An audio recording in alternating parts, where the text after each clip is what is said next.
Hi, class. Welcome to week 9. We are halfway through the semester. You guys did it. You already managed to get halfway through. So just keep up the good work and we will continue. Let me just get to our class, share my screen.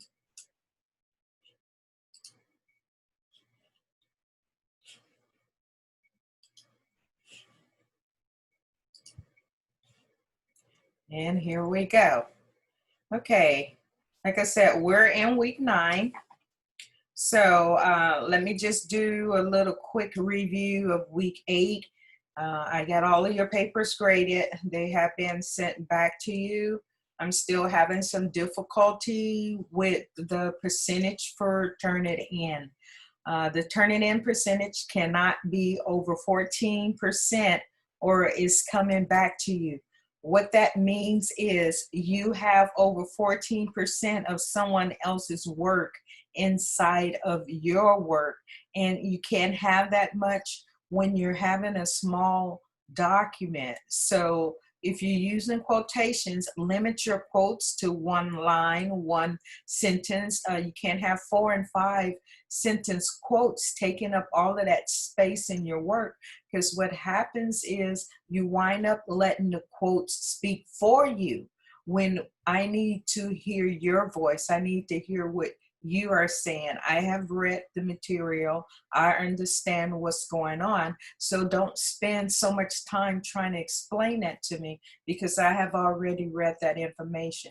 Take your time to elaborate on how the material is registering with you. So think about that. And for the reflection, a lot of people didn't turn in that exercise, and I think maybe you had some kind of misunderstanding of what was needed. It was only a 2-page document and it was a reflection.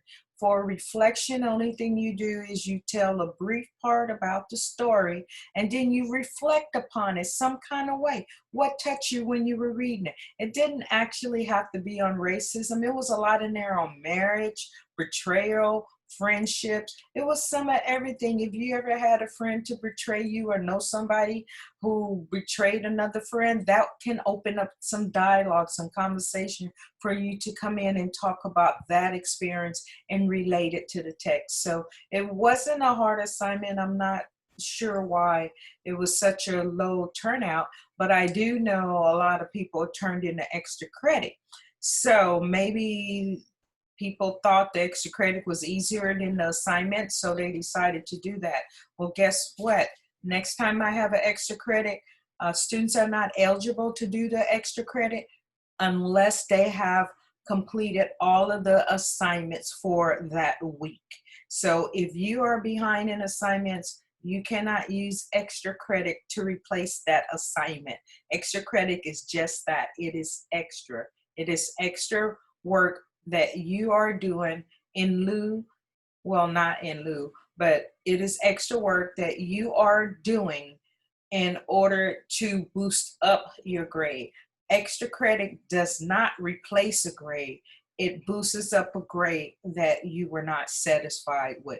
So just keep that in mind. If I decide to offer extra credit again, students who have not turned in all of their assignments for the week will not be eligible to turn in the extra credit. So I'm telling you now, don't waste your time, because if I start going through the list and looking and seeing that you have missed assignments for that week and you have submitted an extra credit, just know that that extra credit will not be graded. So I wanted to make that clear straight from the top of our lecture. Okay, so that's done and over with. We're going to move on to week 9. 9 and 9 is 18. We have 18 weeks, so we are halfway. We're going to start off with MLA. Now, before you guys were submitting work, you were citing it, I wasn't grading you because we had not discussed it. So now that we are discussing it, I'm going to be looking for it in your work and making sure that you guys are doing it correctly. So supporting the thesis, MLA number 1. That's where we are. So let's just go ahead and do our reading instructions. Computer's just a little slow. Okay, so our reading instructions for this week is MLA 1, supporting a thesis. Now this is in the a writer's reference, the Diane Hacker book. I always refer to it as the Hacker book. I should say Hacker and Summers, but I'm going to just say the Hacker book because that's the one that we refer to. It's the book that's embedded in your Canvas shell. All right, these are the supporting videos to go with it. The first one is the video that has sound that I have made for you guys. And the next one is I have 3 PowerPoints. This is MLA 1, 2, and 3. I put them all here so you guys can see them all together. This week's lecture is just this one right here. But to keep from coming backwards and forth, they're all right here. We will talk about these later, but feel free to go ahead and look at them ahead of time. You might find the answer to some of your questions. Okay, so the next thing that we're going to do is, this is a video that tells you how to format MLA style in a Word document. So this gentleman is going to go over how to make your paper, your margins, your indents, your hanging indents. He's going to go over everything that I've been saying, but maybe if you hear from someone else, it will resonate just a little bit better. So make sure you watch that and see what he has to say. Okay, so our next one is the introduction to your synthesis essay. Now this is what's your assignment that's due at the end of the week, is your synthesis essay. Now a synthesis essay, I'm going to tell you really quick. The synthesis essay, you just take 2 documents, and they have to be peer-reviewed documents. I don't want newspaper articles. I don't want magazine articles. These little short documents, peer-reviewed documents from the library specifically, because they have the documents that you need there, and you don't have to pay for them. They're free. So if you go to the Fresno City College Library and do a search for these documents, you will be able to find something related to your paper topic. Now the paper topic is the same topic that you have been working on all semester, and it's going to be the same one for your final essay. So this particular assignment will be similar to your final essay, but you're only using 2 documents. And I'm serious about that. Do not use 5, 6, 7, 8 documents for this assignment. Only use 2. Count 1, 2 documents for this assignment. That's it. You want one that supports you completely and another one that not so much supports you. That way you can compare and contrast both of those documents. When you have a synthesis document, you have 1A, 1 essay A, 1 essay B.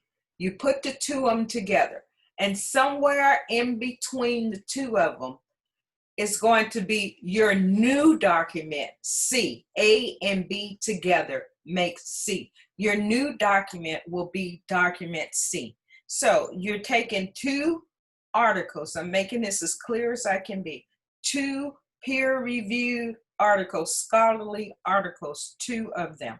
1 that's on your subject, 1 not so much on your subject. You want to compare and contrast both of these documents and come up with a new document that you have written that compares and contrasts the 2 of these. So let's go over this in a nutshell. Your assignment in a nutshell. Purpose. A significant aspect of becoming a better writer is becoming a better reader. When you read critically, you notice and evaluate the strategies and tools authors use to communicate their messages. Your purpose is to draw relationships between two or more sources related to your topic for a specific reason. I say two or more sources here, which I'm going to correct. I want to just have two because I'm hesitant, because most of the time students give me too many sources and I cannot see where they are coming from. All I see is just a regurgitation of text. I do not see the purpose that the student's voice. I'm not seeing that. So I want you to stick with the two sources so that you're not just copying others' opinion. I want to hear your voice. I want to read your voice. Okay, so we got that straight. Two sources that are related to your topic for a specific reason. Okay, research. Before writing your paper, perform a very close reading of two literary journal articles that you may want to include in your argumentative essay. And the reason why I say this is because your argumentative essay is the same. So now's the time to start looking for good sources. If you find more than two sources, keep them. Just don't write about them, because you will be able to use them in your final argumentative essay, because you will need at least 6 sources for that argument. So if you're finding more than 2, don't stop. Just keep them and just write on the 2 that you want to write on. Okay, so as you read, engage with the text. Look up unfamiliar words and underline interesting paragraphs and make a list as you read. Always take notes when you read. That way you don't have to go back and reread it over and over again. You have your notes that you can rely on. So the thesis. Prepare a thesis statement containing a 1-sentence summary of a paper's content.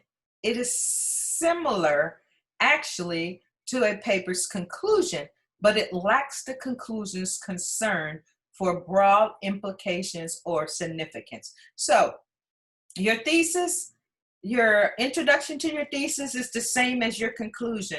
The only difference is in your thesis, your opening statement, your introduction, you are telling the audience what you're going to say and what you're going to do. And then you expand in your paragraphs, your body, on what you said you're going to do. And then you fall to your conclusion, what is a restatement of your thesis, your introduction, where it says, I said I was going to say this, so I said this. So basically you're wrapping it up. You did everything you said you're going to do. And this is just a reminder of your promise to the reader that you did what you said you're going to do. So that's why a conclusion is a restatement of your thesis introduction. So keep that in mind when you're writing your thesis. So outline. Prepare an outline of the direction your document will follow. Include the introduction containing your thesis, your topic sentence that includes your supporting paragraphs, and a conclusion that summarizes your purpose. And like I said, is usually reworded in a different way, but it's going to drive your point home. So your audience for this assignment is me. So you can assume that I'm familiar with your literary work, so you don't have to do so much explaining. That way you can use more of your time to get your point across. So the scope, you need 3 to 4 pages, a double space, Arial 12 font. And don't forget that, and not over 14% similarity in your turning in score, or it's coming back to you. The second time it comes back to you, you will receive a 0, because I have a lot of work to do and I can't keep going back regrading the same assignments over and over and over again. Take time in the beginning to figure these things out. If you're having problems figuring out how to use Turnitin or how to view my comments, I gave you guys actual video. I'm going to go to it right now and show it to you in case some of you missed it. But I actually gave you a video that tells you exactly how to view instructors' comments and your Turnitin report. So go back and watch this video and see what you can gather from it that you are missing. If you're not using Turnitin, you're doing yourself a disjustice, because Turnitin will edit your paper. It will give you editorial comments where you can go in and make the edits yourself. So try using it, and we're going to go back to where we were with the assignment that's due this coming week. I have to wait because I get ahead of time when I'm scrolling through here. So introduction to thesis, this is where we were. So I just finished that. And then here is a little video for you guys to watch. And then here is what is a synthesis essay in a broader sense. I will get some documents for you guys to review and attach them to this video so you can have some examples. Okay, all right, so the next thing, this is another little video that explains how to write a thesis and an outline for your research-based argument essay. So it's basically saying some of the things that I have already said previously, but it goes into more detail. And then below here, these are the written instructions on what to do, how to write your outline. And then this is a form. This form right here is for your use only. It is not to be submitted to me. Listen, this form is for your use only. It is not to be submitted to me. Do not submit a form that has these lines that you have filled in the work. No, give me a clean document without all of these lines. This is just something to give you to practice with. It is not a final document. Do not give me your final document with all of these lines. Okay, you're just write your introduction. You'll write what your introduction is. Your thesis is usually the last sentence of your introduction, and then here your body. So you give your main points and then give 3 examples.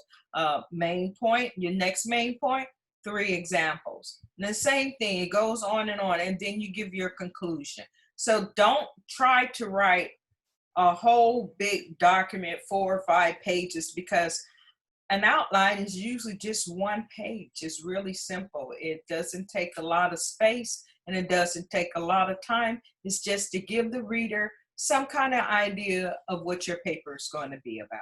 So remember, do not cut and paste this into a document and turn it into me, or I'm going to turn it right back to you with a big 0 on it, because I'm asking you right now not to turn me in a document with all of these lines on it.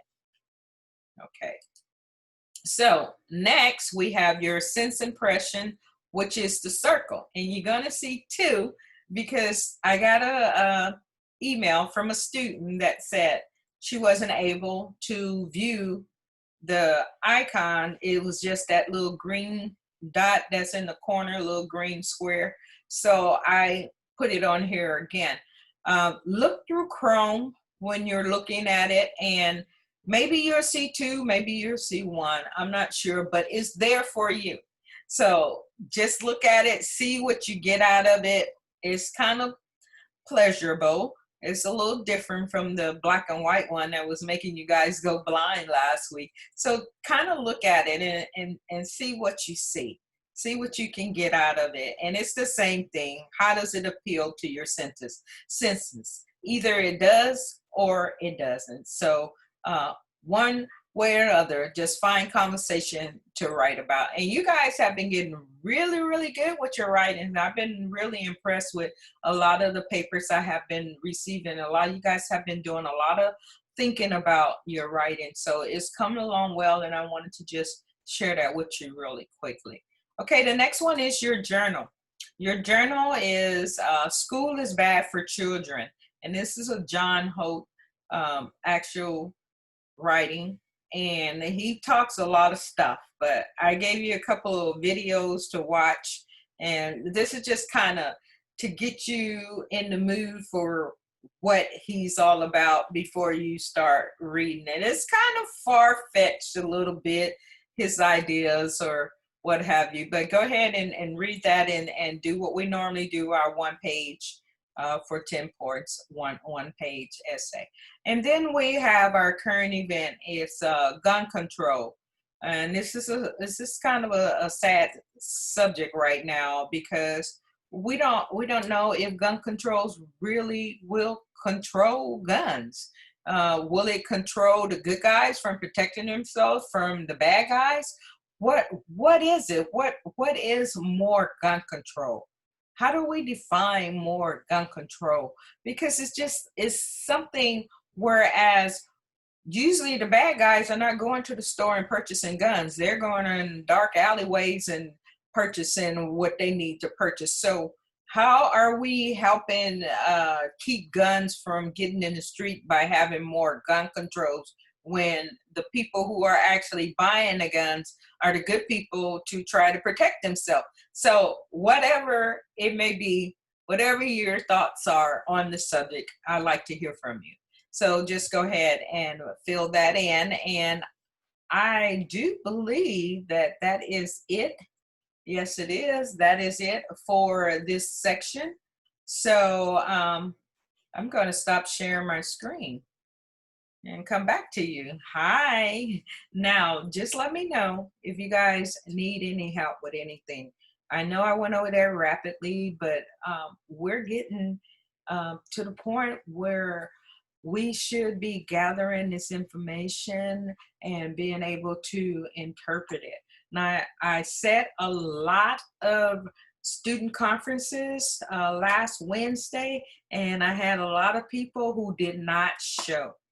Now, I'm trying my best, I really am, to reach out to you guys because I don't know your situation, but I do know that I have a lot of missing assignments, and I'm not sure what's causing all of these missing assignments. I have even gone to the extent to let you guys turn in late work when I do not accept late work. So I'm doing what I can to help you because we are in trying times, but I need for you to try to help you as well, because these missing assignments, they're going to bring your grade down.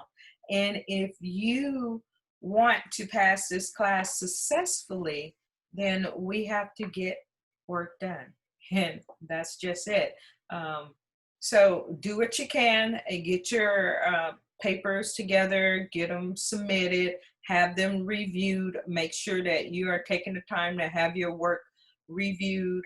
It just makes it so much easier for both of us. And I say both of us because it's easier for me to get through, and it's easier for you because you will get a better grade. So make sure you report to past tutoring or NetTutor. Send your work to NetTutor someplace, have it reviewed before you submit it, and you will see how your work, your grades, and everything will increase. It will improve if you're working with someone to help you.